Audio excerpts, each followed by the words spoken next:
به عنوان مدیر این جلسه و مادریتور منم یه چند تا نظر بدم یا جمع‌بندی هایی از دید خودم که با شما در میون میذارم. خیلی کوتاه سعی میکنم، شما حالا وقت منو بگیرید چون نمیخوام 10 دقیقه بیشتر بشه.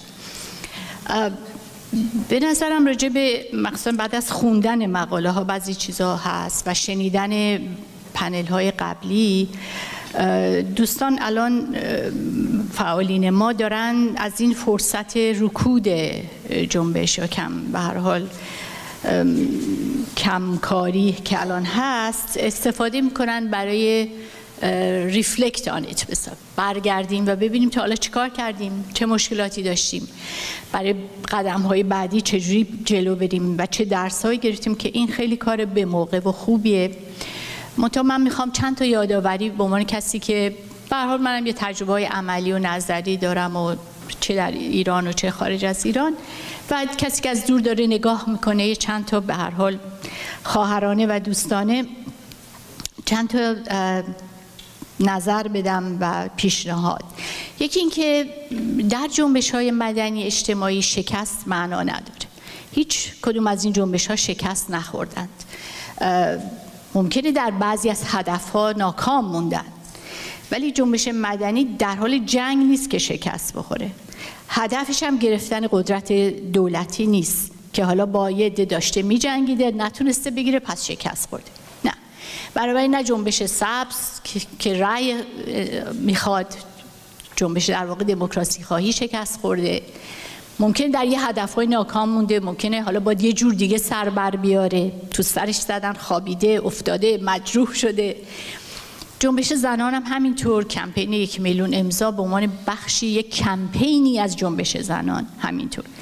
منتها خب ما داریم الان متوجه میشیم که بعضی زیاده گویی ها یا مبالغه ها یا یه لغتی آقای یعقوب علی به کار برد، الان من یادم رفت که یعنی یک چیز رو بزرگتر از اون چه که هست نمودن. خب اینا رو الان متوجه میشیم که ما انگار کمپین رو مساوی، کمپین به خصوص 1 میلیون امضا رو مساوی با جنبش زنان کرده بودیم و از اون چه توقعات عجیب غریبی هم داشتیم و حالا یه دفعه اون بعضی گاه به اصطلاح مبالغه و یه جور شاید بشه گفت از خود راضی بودن یا تبختر بیجا، حالا به یه نوع، یعنی تو آمریکا میگن this was a very humbling experience، یعنی این تجربه کمپین برای خیلی هامون خیلی تواضع ایجاد کرده. یه دلیل اصلیش هم این بوده که رفتیم سراغ مردم و از فقط نخواستیم با ایده های پیشاهنگ لنینی که میگفت لنین که میگفت ما پیشاهنگ توده هاییم و باید بریم این توده ها رو آگاه کنیم، این توده های نفهم رو و به اینا خودآگاهی بدیم و بعد ببریمشون بهشت و این چیزا. خوشبختانه ما عبور کردیم از این تصورات نسبت به اکتیویست ها و رفتیم هم یاد دادیم هم یاد گرفتیم از مردم، از در این روش چهره به چهره و رفتن به درون مردم. و من خودم توی یک از نوشته اینو پیش بینی کرده بودم و خوشبختانه حداقل یکی از پیش بینیام درست در اومد. و بنابراین ما باید اتفاقا برگردیم از این یعنی نباید به اون سر افراط بیافتیم که اون از خود راضی بودن و خوشحالی شاید بیش از حد یا خیال یا جلب توجه شاید یه مقدار بیش از شایستگی حالا به این برسه که احساس گناه، احساس بدهی بکنیم و فکر کنیم ای همه کار ما خطا بوده و اصلا هیچ کار نکردیم و برای اینکه بازم برمیگرده به اینکه انگار ما از جنبش زنان همه توقعاتو داریم یا حتی از یک شبکه، یه شبکه‌ای که یه کمپین داره، یه هدفهای مشخص داره، نمیتونست به همه چی جواب بده و همه مسائل رو هم مورد نظر قرار بده. نکته دیگه اینه که ما بایستی که دیروز همکارم دوست عزیزم آقای اکبر مهدی هم به این اشاره کرد، حالا من نمیدونم با همین هدف اشاره کرد یا نه، و به هر حال نکته مهمی رو تلنگر زد که جنبش زنان مراحل مختلف داره. این مثلا ایده اینترسکشنالیتی که من خودم یک از کسای اولین کسایی بودم که دربارش نوشتم و سعی کردم طرح بشه در تحلیل‌های ما، در مرحله سوم جنبش زنان مثلا در آمریکا مطرح شده. چرا؟ چون یه سری مسائل خیلی اولیه حل شده. ما تو ایران مثل اون جریانی که مدرن نشده، بعضیا پست مدرن شدن، که هنوز ما مسئله داریم با مدرن شدن، هنوز ما جامعهمون در حال گذاره، خیلی از مسائل مدرنیته حل نشده، به خصوص مسئله دموکراسی. اگر در آمریکا، در دموکراسی آمریکا تا سالها و حتی امروز، یعنی اون موقعی که گونارد میردال نوشت که گره کور دموکراسی آمریکا مسئله نژادیه و به درستی هم اینو فهمید، خب مسئله نژادی مسئله اصلی شد برای اینکه دموکراسی آمریکا تصحیح بشه، گسترش پیدا کنه، از جنبه سفید بودن و طبقاتی مطلقش در بیاد. و امروز هم همچنان این پروسه تصحیح و بحث دموکراسی در این جامعه و جوامع دیگه ادامه داره. در جامعه ما تازه ما 100 ساله داریم مبارزه میکنیم برای پروژه دموکراسی که در کنارش یکی از این جنبه های دموکراسی و گسترش دموکراسی و شامل کردن دموکراسی به همه مردم و نیمی از اونا که زنا باشه همچنان لاینحل مونده. یعنی امروز ما در واقع نه به طور مکانیکی نمیخوام بگم، ولی به طور عمده ما در مرحله اول جنبش زنان هنوز هستیم. یعنی ما جنبشمون عمدتاً جنبش حقوق زنانه، women's rights. It's not women's liberation movement even yet. یعنی ما هنوز شهروند کامل حساب نمیشیم. هنوز به قول خانم عبادی بیضه مرد گاهی از کل جان زن بیشتر ارزش داره. هنوز حقوق یعنی چند زنیه، نمیدونم صیغه است، یعنی واقعا ما مسائل مشکل. یعنی امروز در ایران جنسیتی که نقطه کور دموکراسیه، نه نژاد و قومیت. ما مسئله قومیت و ملیت داریم، مسئله نژاد خیلی کم، اصلا به صورت مسئله نژادی که در آمریکا هست نداریم. مسئله طبقاتی داریم، مسئله عدالت اجتماعی مطرحه و اینا رو خوبه بدونیم، خوبه اینترسکشنالیتی رو بشناسیم. ولی دوستان من از دیروز همش راجع به اینترسکشنالیتی میشنوم و میبینم حالا یه دفعه این دغدغه و وسواس هممون شده. مواظب باشیم این اینترسکشنالیتی ما رو به فلج عملی نرسونه، چون جنبش زنان یعنی میشن ایمپاسیبل برای خودمون نذاریم، یه مأموریت غیر ممکن که ما باید همه رو اول جمع کنیم، از فارس و ترک و کرد و بلوچ و عرب و همه باشن توی یه سازمانمون و بعد نمیدونم زنان مهاجرم در بر بگیره، زنان اقلیت‌های دینی هم در بر بگیره، همه اینا توافق بکنن توی یه حرکت رو شروع کنیم. و الان ما یه گروه ممتازیم که به صورت نماینده همه نیستیم. خب این یه مقداری در جامعه‌ای که دائما هم سرکوب میشه، شما از یه سازمانی که دائما خودش در خطره، کجای ما ممتازه؟ کدوم شما ممتاز بودین؟ شما که دائما دارین در واقع از قبل خیلی های دیگه به اصطلاح هزینه میدین. بیشترین زندانی‌ها رو کیا دارن میدن؟ اکتیویستای ما، یعنی اونهایی که فعالترین شهروندای ما، شهروندایی که احساس مسئولیت میکنن، حاضرن هزینه بدن، آگاه ترین هستن، دارن بیشترین هزینه رو میدن. یعنی به جای گروه‌های ذی‌نفع هم دارن کار میکنن. این یه اشکاله، ولی این یه واقعیت دیگه. ما یعنی دیگه اینقدر نیاییم هی خودمون رو سرزنش کنیم، احساس گناه کنیم که ما به زمین و زمان بدهکاریم چون زن شدیم.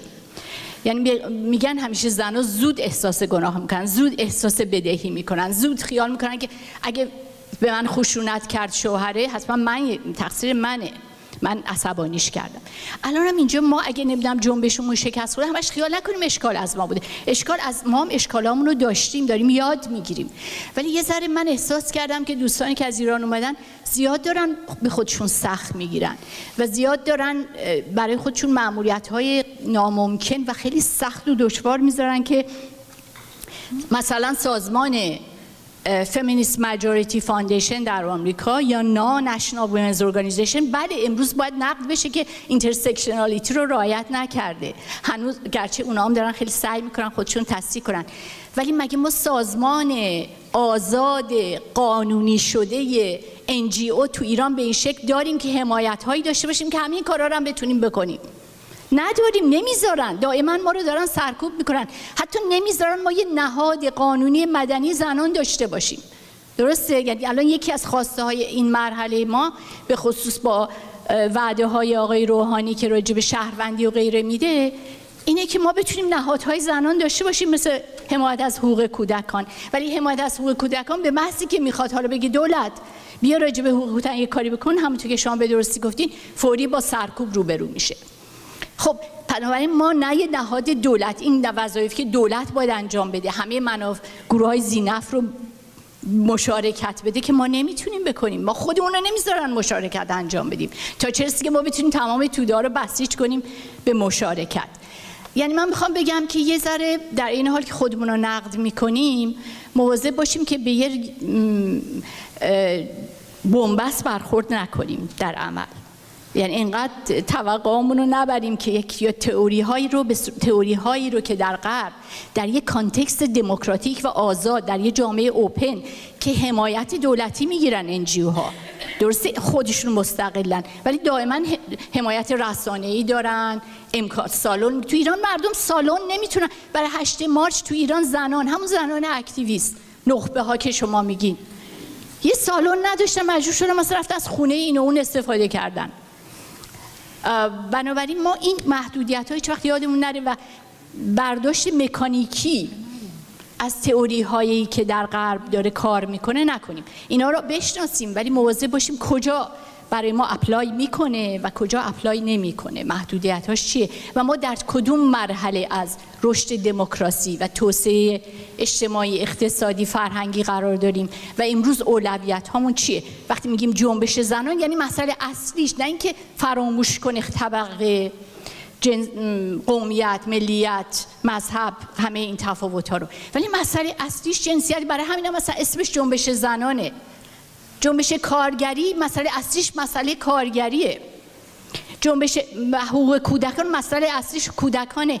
نذارید به ما دوباره بگن که خانم تو باید همه کار بکنی، تو چرا جنبش زنان فقط راجع به زنان کار میکنی؟ بلکه این مسئله اصلی من، اینترست گروپ ما اینه. اینترست گروپ های مختلف باید باشن توی جامعه مدنی. اینترست گروپی که میاد فقط مثلا راجع عمدتاً میاد راجع به، ولی با این آگاهی که اینا با هم ارتباط داره، برای همینم باید این نهادها با هم پیوند بخورن، همکاری کنن، چون اینترسکشنال باید باشن. امیدوارم که زیاد وقت نگرفته باشه.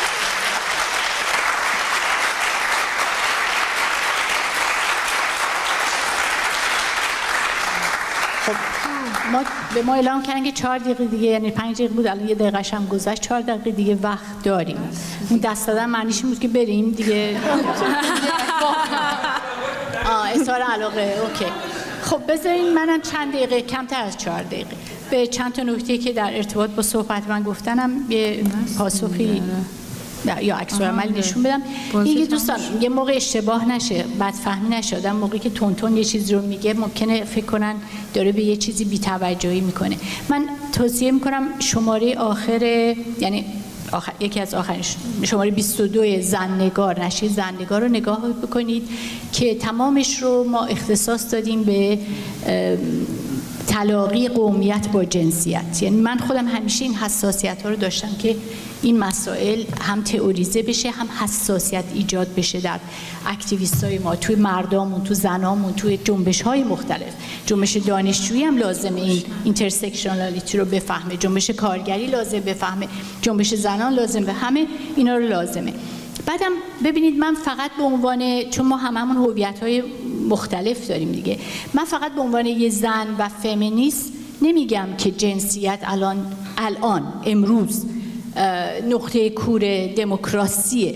نه کل مسائل جامعه ایران دموکراسی در ایرانه. اینو به عنوان جامعه شناس هم دارم میگم و اینو بر اساس ترکیب اجتماعی. من میگم مسئله جنسیت و نگفتم من مسئله زنان.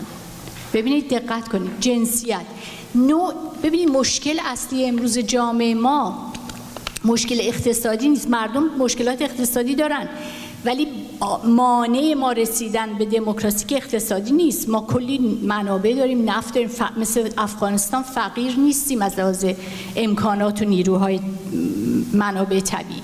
سیاسی مشکل ما درسته، ایدئولوژیکه. ما یه دولت ایدئولوژیک داریم با یه دیدگاه جنسیتی که بدترین نگاه‌های تبعیض‌گرا به مسائل جنسی، به نقش‌های جنسیتی، روابط جنسیتی، تفاوت‌های گرایش‌های جنسی ترجیحات جنسیت، به همه اینها یک نگاه شدیداً ایدئولوژیک داره و اینو تشدید هم کرده در جامعه.